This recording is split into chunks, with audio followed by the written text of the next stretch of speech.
Dear Governor Soludo, I have always resisted the urge to take you up on things you failed to do or did wrongly. I thought we should stand aside and watch, especially as I don't think taking advice is one of your greatest strengths. And therefore, by speaking up, I may even be blamed for your distractions. So I wanted Ndi Anambra to have a good feel. Let them feel your governance for the first half of your entire tenure. I believe now is the best time to hold you accountable by asking some basic questions. How have you fared your first 2 years? Especially when it comes to very important sectors like security, like economy, transportation including roads, education, health, all the human capital development indices, agriculture, and many more. How have you managed those very critical institutions that define us, like civil service, traditional institutions, religious institutions, trade unions, town unions, etc.? How have you improved on important cities like Onitsha, Obaru, Nnewi, Awka, Nkpor, Obosi, Ekwulobia, the Omambala axis? How have you fared in other important areas that will improve the lives of our youngsters, our women, like sports, technology, entertainment, tourism, etc.?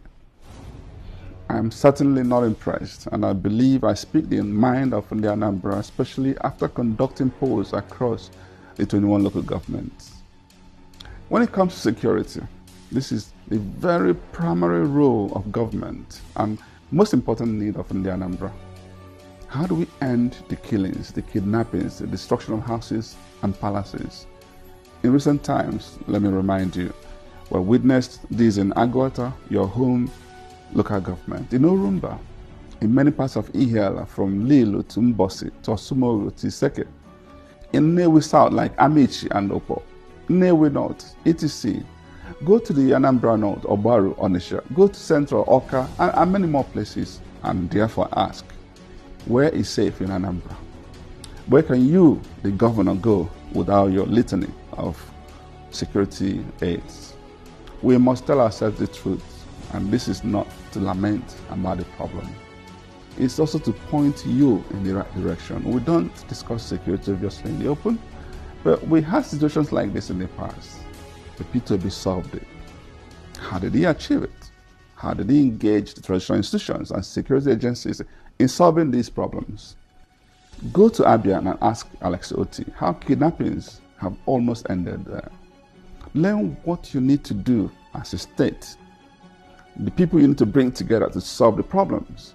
How do you align also with other state governors within the Southeast region? And what do you need to do to earn more confidence and trust from the center?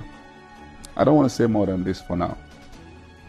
On economy, our young talents are migrating abroad, taking the Japa roads, and our businesses are also finding homes elsewhere, in Enugu, in Asaba, in Abia, forcing me to ask a pertinent question: why? What have you done to turn the tide and improve Anambra's competitiveness and make Anambra more attractive? You don't force people, you earn their confidence to be in Anambra State. How do we deal with poverty ravaging our state? How do we solve the power problem and create more embedded areas where we can deal with the issue of power generation and power distribution in situ in Anambra State, just like what Alex Oti is doing? How do we solve the security problems and end the thuggery we are facing here? Let's talk about the roads. While we acknowledge that this is an important area, and I believe little contribution has been made by you, but this is also the easiest thing for governments to do. But there's nothing unique about doing few kilometers of road. Today, we should assess governance not by roads alone, but more creative things that will enhance prosperity. We need to be sure that the cost of Soludo and Sons is not even higher than using a Julius Berger. Some of the roads you brag about have been 60% done by your predecessors, but you sure know how to take glory and swallow all the thank you, and it's all right. Acknowledge your predecessors for their role in what you are doing. I do not want this video to be too long, and therefore I'll be speaking on each of these important sectors separately. So please get ready to be held accountable. In the Anambra, let's hold our governor accountable. This is a duty we have as citizens. We should all be desperate, like me, to see our state become better. Let me end this by asking that you realize government isn't a family business, nor a one-man show. We need critical stakeholders to be part of critical decision making. You cannot know it all, no matter how much you think you know. You need to stay humble and learn to listen to other views, including the opposing ones.